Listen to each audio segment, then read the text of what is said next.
নমস্কাৰ খুলুমবাই আজি আমাৰ ইলেকশ্যন ষ্টাৰিং কমিটিৰ প্ৰগ্ৰামৰ দ্বাৰা আমাৰ গড়েশ্বৰ বিধানসভা সমষ্টিৰ অন্তৰ্গত আমাৰ ঔখাৰী গাঁৱত ইলেকশ্যন প্ৰচাৰ সভা হৈ এই সভাখনত মই উপস্থিত হৈ খুবেই ভাল লাগিছে আৰু আনন্দ পাইছোঁ। সকলো ৰাইজে স্বইচ্ছাভাৱে ইয়াত আমাক সমৰ্থন কৰিছে।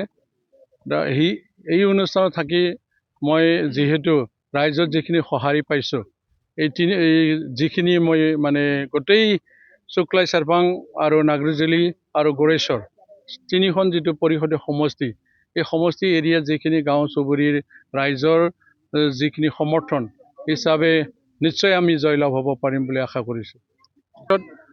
যিহেতু ভিক্টৰ দাসে কিবা কোৱা বুলি মই গম পালোঁ যিটো ছ'চিয়েল মিডিয়াৰ যোগেদি। ভিক্টৰ দাস ডাঙৰীয়া বিজেপিৰ এটা প্ৰতিনিধি হিচাপে যিহেতু তেখেতে নিজকে আমাৰ বিধানসভা সমষ্টি গড়েশ্বৰৰ হয় বুলি কৈ লোৱাটো সকলো ৰাইজে ভিক্টৰ দাসক হয়তো চিনি নাপায় বুলি ভাবি লৈছে। ভিক্টৰ দাসৰ ঘৰটো কোনখিনিত আছে? পুৰণা তামোলপুৰৰ পশ্চিম দিশে তেখেতৰ ঘৰ। মই নিজেই গৈছোঁ তেখেতৰ ঘৰত, মই নিজে গৈ আহিছোঁ আগৰ দিনত তেখেতে যেতিয়া প্ৰতিনিধি নাছিল হিচাপে। তামোলপুৰ এৰিয়াত ভিক্টৰ দাসৰ জন্মস্থান না গড়েশ্বৰ বিধানসভা সমষ্টিৰ জন্মস্থান মই জ্ঞাত। তেখেতে যিমানখিনি ৰাইজক অন্ধকাৰত থ'ব বিচাৰিছে এইটো মিছা কথা। যিহেতু তেখেতে তামোলপুৰৰে বাসিন্দা, মই হ'লোঁ গড়েশ্বৰ সমষ্টিত পৰিষদীয় সমষ্টি হিচাপে মোৰ গড়েশ্বৰ আৰু গাঁও হিচাপে মোৰ দেউলকুচি গাঁও। গোটেই বিধানসভা সমষ্টিত যিহেতু মই স্থায়ী বাসিন্দা হিচাপে মোৰ দেউলকুচি, জন্মস্থানটো মোৰ ইয়াতে। মই বাউণ্ডাৰী চিনি নাপায় বুলি কৈছে তেখেতে। বাউণ্ডাৰী কিয় চিনি নাপাওঁ? আমি বিটিআৰখন সৃষ্টি কৰা, আমি BTC সৃষ্টি কৰা মানুহ আমি। হয়তো ভিক্টৰ দাসৰ সেই নলেজটো নাই।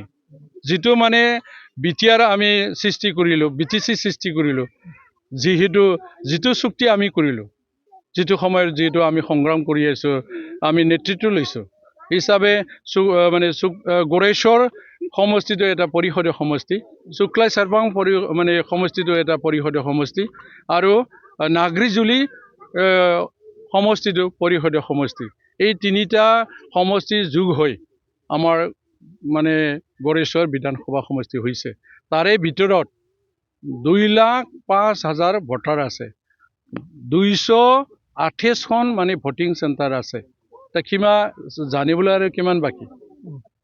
আপোনাৰ জ্ঞানৰ অভাৱ বুলি কৈছে তেখেতে কিমান জ্ঞাত? তেনেহ'লে বহুত দিন আগতে তেখেতে মন্ত্ৰীমল্লা হ'ল হয়, ইমান যদি জ্ঞান থাকিল হয়। মইতো দুবাৰকে মই MCLA হ'লোঁ, সমষ্টিত মই প্ৰতিনিধিত্ব কৰিছোঁ। ৰাইজে যদি মোক ভাল নাপায় দুবাৰকৈ মই কিয় MCLA হ'ব পাৰিলোঁ হয়?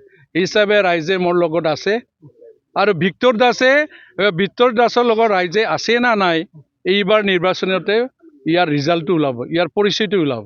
হিচাপে বৰ্তমানত গাঁও চুবুৰী নগৰে হওক যিয়ে হওক গোটেইখিনি এৰিয়াত বৃদ্ধ পিতৃ মাতৃ হওক, যুৱ বন্ধুসকলে হওক, আমাৰ ল'ৰা ছোৱালীয়ে হওক, সকলোৱে মোৰ প্ৰতি অলপ আস্থা থকাটো মই গম পাইছোঁ এই দুদিনত।